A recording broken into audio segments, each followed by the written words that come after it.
Selamat pagi anak-anak. Kita bersyukur pagi hari ini kembali kita boleh bertemu. Bersyukur kepada Tuhan untuk anugerah yang Tuhan sediakan bagi kita. Mari kita akan menaikkan pujian syukur kita kepada Tuhan dengan menaikkan pujian Bapakku datang padamu.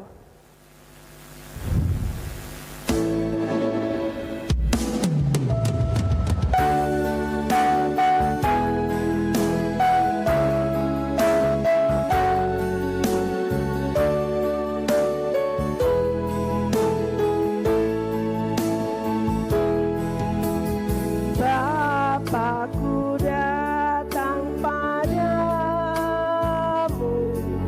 naikkan ucapan syukur atas kasih anugerahmu yang indah setiap hari.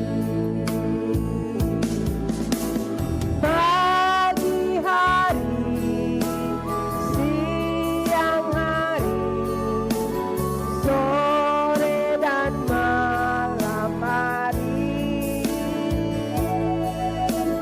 tak hentinya mengucap syukur atas kebaikanmu.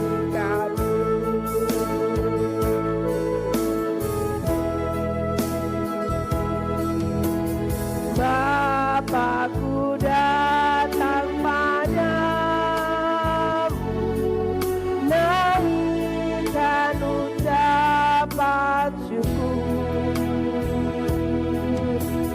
atas kasih anugerahmu yang indah setiap hari.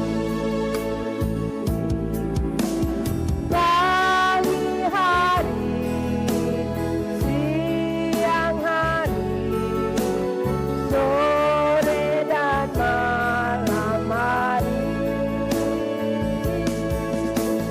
tak hentinya mengucap syukur atas kebaikanmu.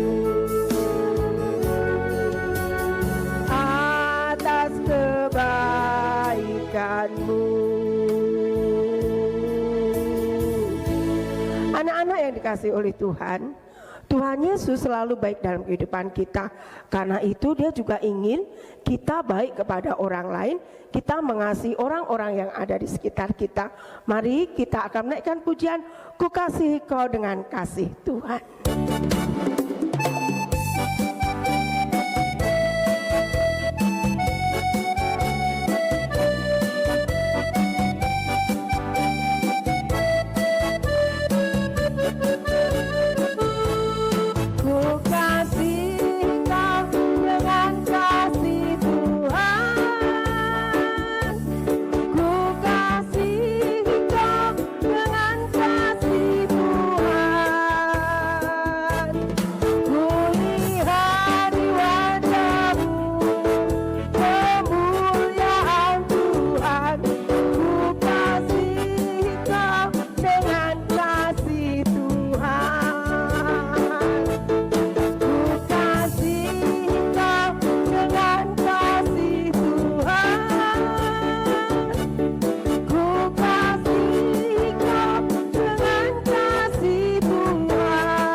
Mari kita bersatu di dalam doa. Tuhan Yesus, terima kasih untuk pagi hari ini. Kami bersyukur karena Tuhan telah menolong kami dan Tuhan masih memberikan kami kesempatan untuk bersama-sama beribadah. Walaupun di rumah kami masing-masing, kami boleh bersama-sama menyatukan hati untuk memuji Tuhan dan mendengarkan firman Tuhan. Tuhan, tolong kami untuk belajar apa yang akan Tuhan ajarkan kepada kami pada hari ini. Terima kasih Tuhan, dalam nama Tuhan Yesus kami berdoa.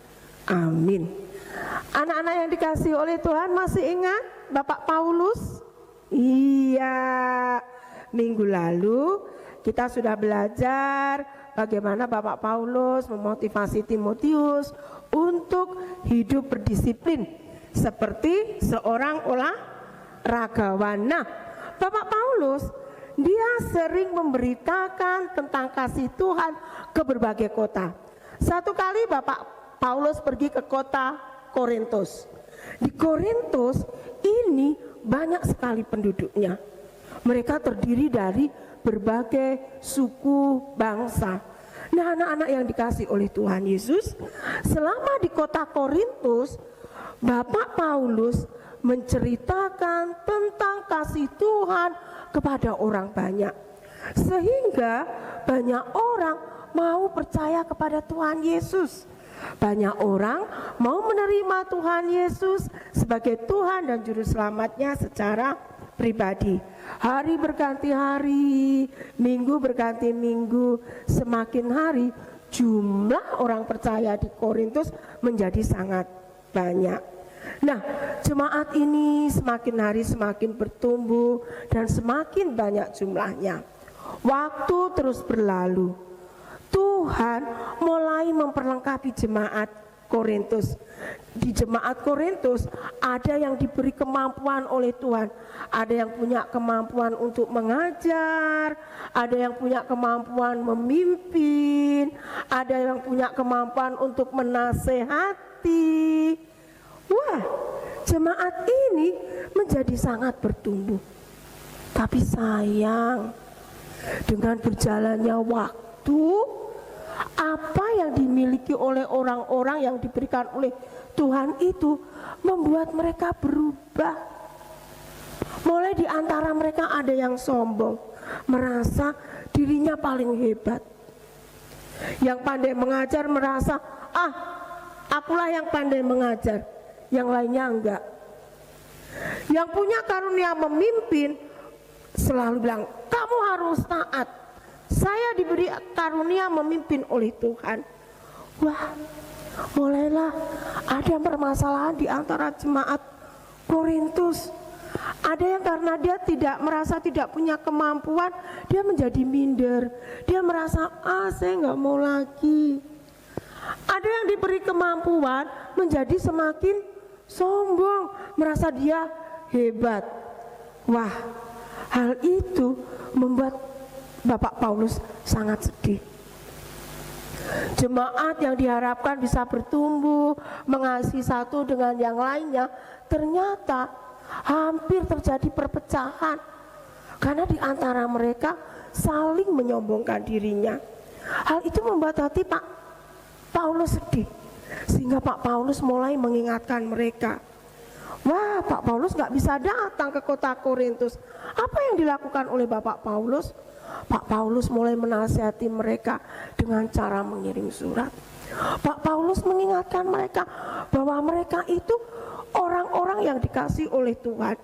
Tidak peduli bangsanya, tidak peduli sukunya, tidak peduli kekayaannya, tidak peduli kedudukannya. Semua dikasih oleh Tuhan dan semua akan diberlengkapi oleh Tuhan. Pak Paulus mengingatkan orang-orang di Korintus, para pengikut Tuhan, bahwa mereka tidak boleh sombong. Justru apa yang diberikan oleh Tuhan itu harus mereka pakai untuk menolong orang lain, bukan malah untuk disombongkan, bukan untuk cari penghormatan. Tidak boleh. Justru mereka yang diberi kemampuan lebih oleh Tuhan, mereka harus membagikannya kepada orang lain. Wah, jemaat Korintus ketika mendapat surat itu mulai tertegun.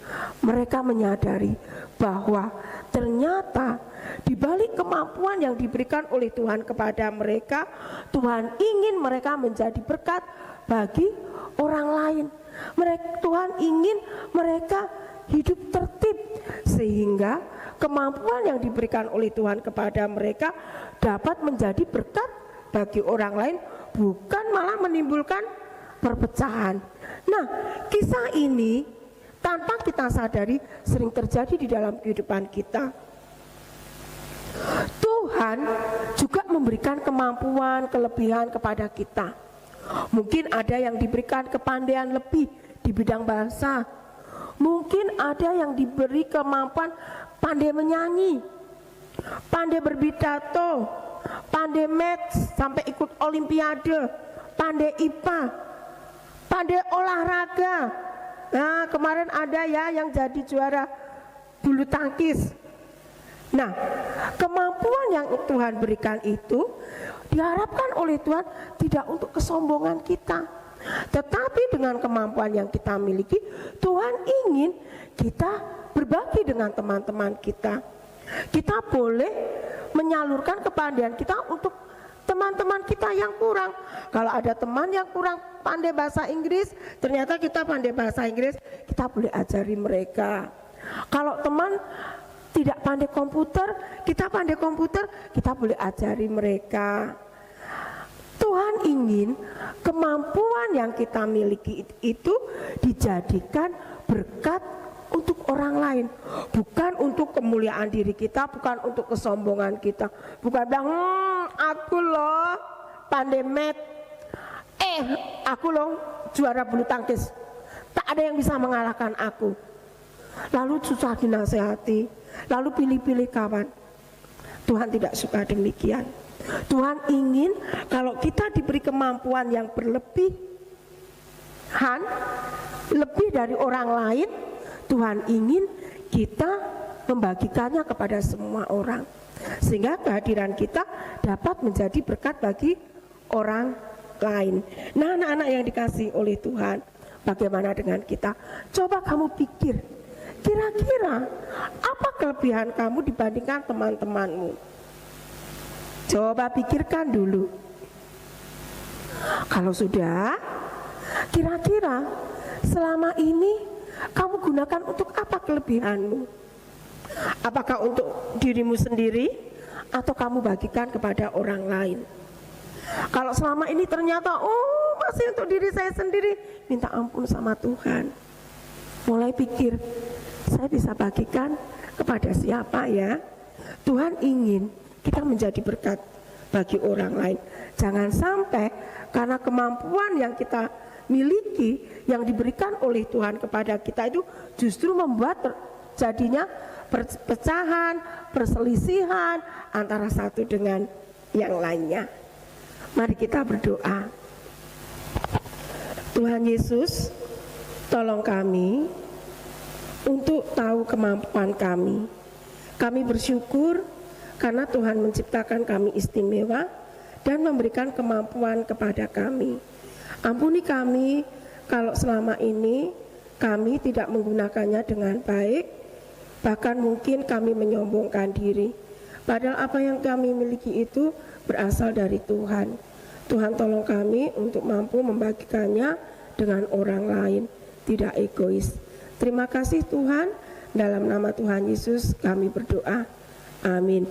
Nah anak-anak, ayat hafalan kita hari ini diambil dari 1 Korintus 14 ayat 33. 1 Korintus 14 ayat 33 yang berbunyi, sebab Allah tidak menghendaki kekacauan tetapi damai sejahtera. Sebab Allah tidak menghendaki kekacauan tetapi damai sejahtera. Kemampuan yang Tuhan berikan kepada kita diharapkan dapat membawa damai sejahtera bagi orang-orang yang ada di sekeliling kita. Amin. Tuhan Yesus memberkati.